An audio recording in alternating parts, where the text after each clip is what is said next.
สบายดีพี่น้องสบายดีบ่ทุกคนทุกคนสมองสมอง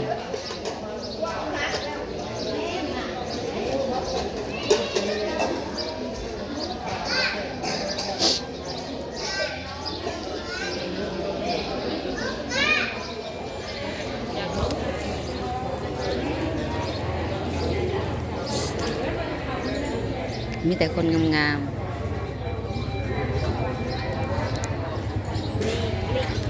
คนยันกล้องก็ยังมียันเห็นเอาเขา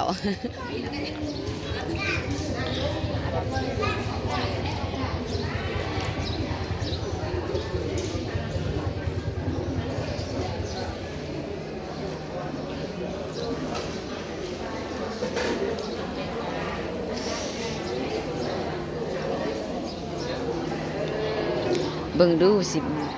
จำกล้องนี่ยังเป็นตาญาตินะเบิ่งถ่ายแล้วงามโลดยังญาติถ่ายให้กูสิบ่ผ่านนี่นะ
มา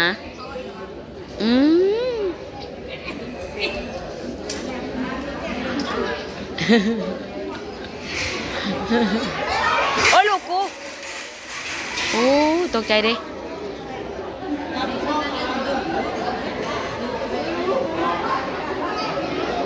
ป้ามุนหัวอีกด้านนะ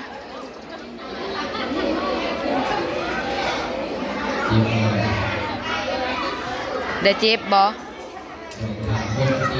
ตกลงหัวลุ่มบุป้าเถอะประตูกัน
ตัดภาพมาเฮือนพี่น้องหลังจากไปสับตักบาตรแล้วตักมา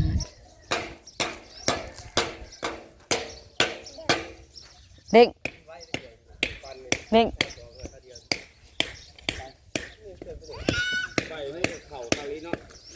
ใบมันเข่าอีลี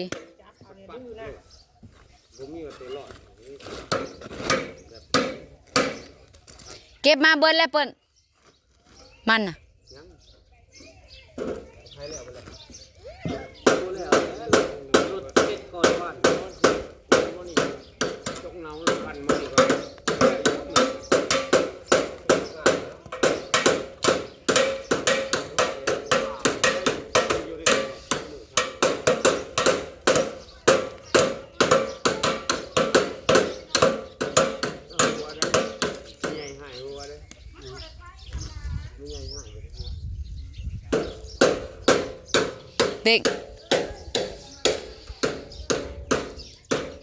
มันนะแม่เก็บมันจะมันจะเรียบนะ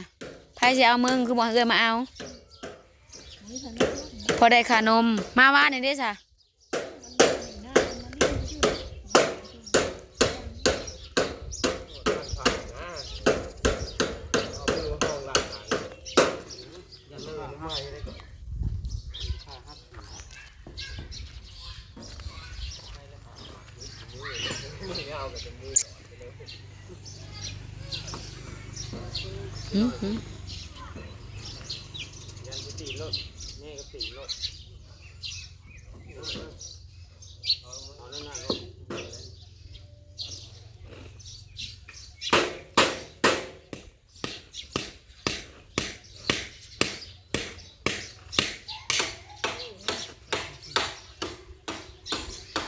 เตรียมปั่น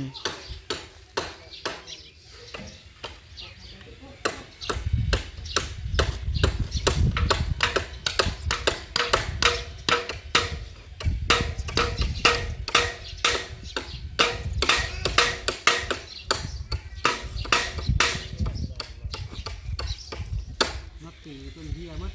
อันวันตีนต้นนี้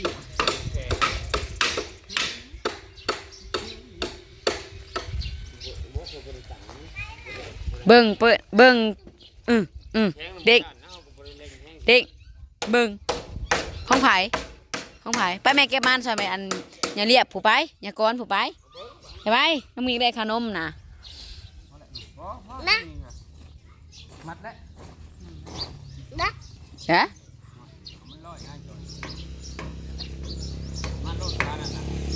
เราจะสักเครื่องยังบริษัทหดเครื่องสายไฟกับบ่มีเขาเพจเงิน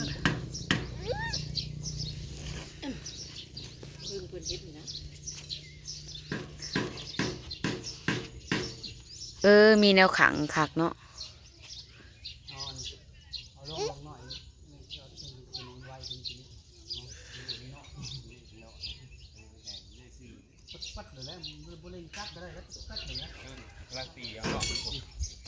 ไว้ได้เบิ่งนะ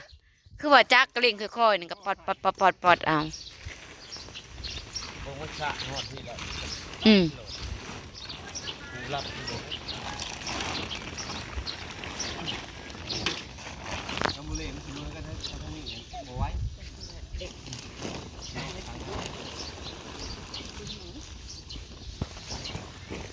พานมันนี่แบบบ่ต้องปรับเลยบ่สุก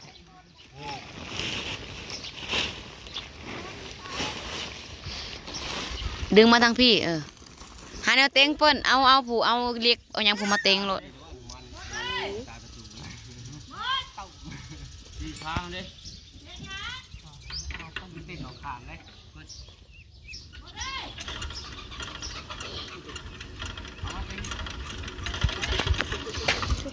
เคียงผู้ไปมาเต็งโลดเปิ้นผู้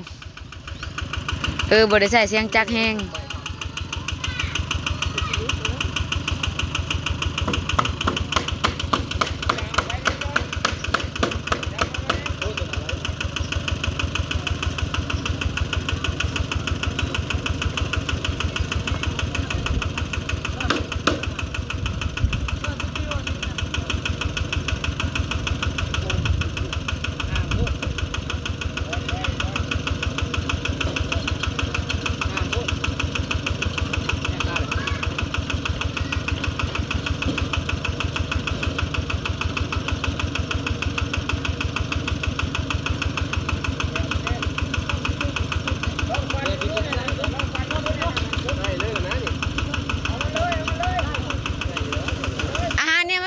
เปิ้นพะตังนี่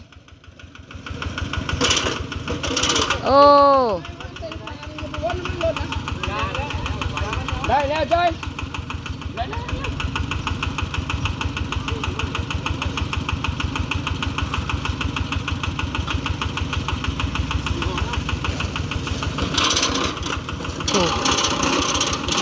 แห้งอีหลีตอกในเดียวนะพานใหญ่บ่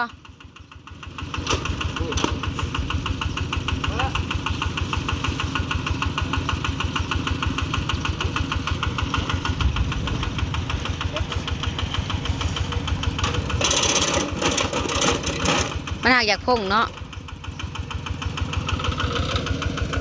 เอาลงเลยแม่มันนะบัดนี้นะทอกเปิ้นทอก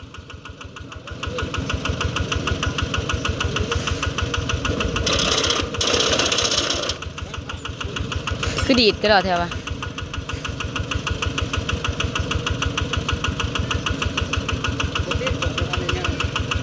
ฮะ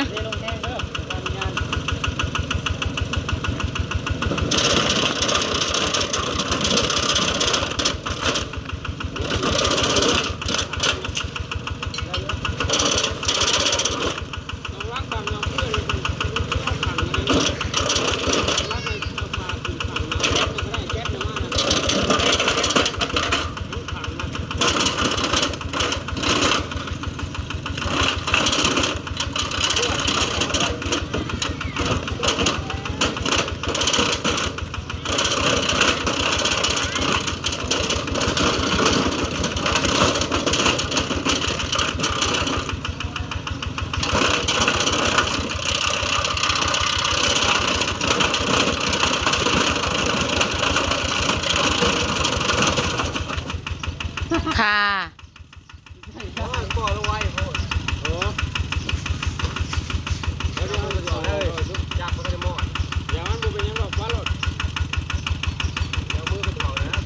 นะจักวันในปิดเนี่ย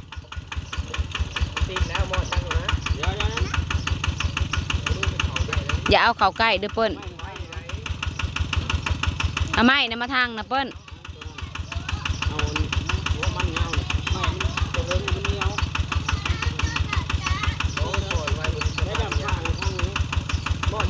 ปิดจักหะนะ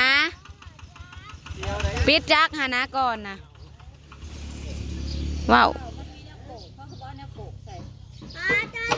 มันบอกคือของไม่เตี้ย